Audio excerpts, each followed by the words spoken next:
पैंगीण येथील तर्करत्न श्री दत्तानुभव गुलाब टेंगसे यांनी भारतीय शास्त्र परंपरेत आणखीन एक मानाचा तुरा रोवला आहे.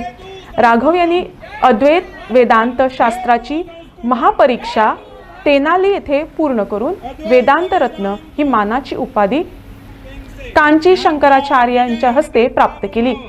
भारतात अशा 2 शास्त्रांमध्ये महापरीक्षा देणारे विद्वान विरळ आहेत आणि राघव हे त्यापैकी एक ठरलेत.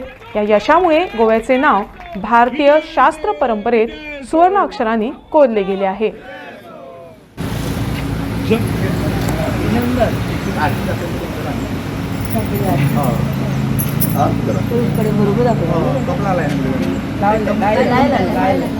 श्री राम जय राम जय जय राम. श्री राम जय राम जय जय राम. श्री राम जय राम जय जय राम. श्री राम जय राम जय जय राम. श्री राम जय राम जय जय राम. श्री राम जय राम श्री राम जय राम जय जय राम.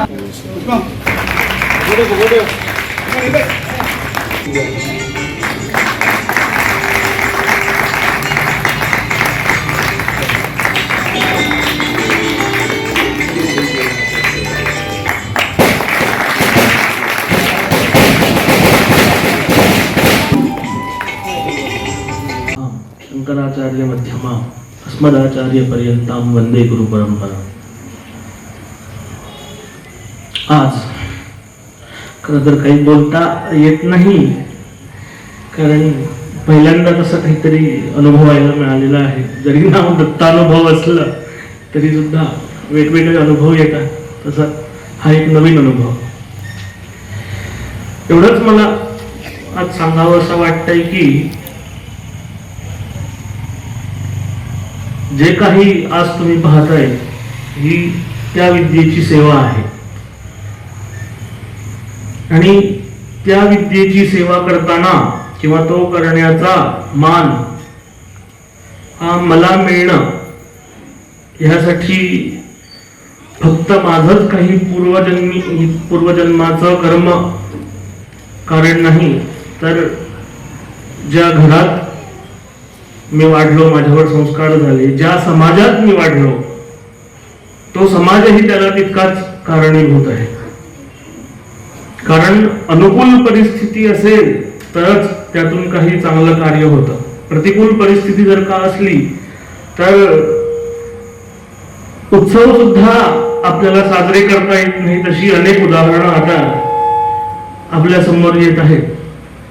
त्यासाठी अनुकूल परिस्थिती असणं हे खूप गरजेचं आहे आणि ती अनुकूल परिस्थिती निर्माण करणं हे सुद्धा तेवढंच मोठं काम आहे.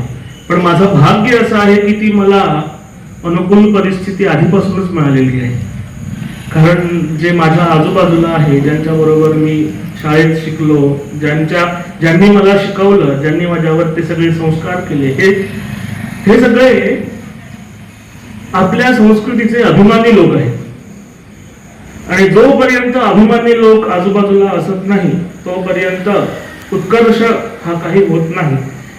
उत्कर्ष म्हणण्यापेक्षा जे काही आपल्या समोर दिसेल असं झालं, जे होतं पुस्तकांमध्ये आहे ते अजूनही, पण ते शिकण्यासाठी किंवा ते समजून घेण्यासाठी जे काही आपल्याला परिश्रम करायचे आहेत ते करण्यासाठी अनुकूल अशा गोष्टी झाल्या नसत्या. पण हा आपला जो समाज आहे, हे जे आपलं गाव आहे, परशुरामाची कृपा, हे सगळं त्यासाठी अनुकूल असल्यामुळे माझ्या हातून एक छोटस सेवारूप कार्य झालेलं आहे.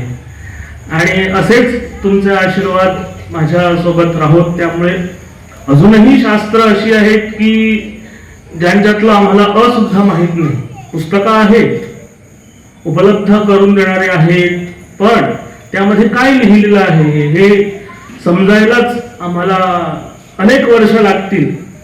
पण खरं तर जन्मच लागतील, एक जन्म पुरणार नाही असं आहे. पण थोडीफार का होईना त्यांची प्रमेय ही आम्हाला कळो आणि त्याही शास्त्रांची आमच्याकडून अशीच सेवा हो, त्यासाठी तुमचे सर्वांचे आशीर्वाद माझ्यासोबत राहतील एवढं व्यक्त करून मी थांबतो.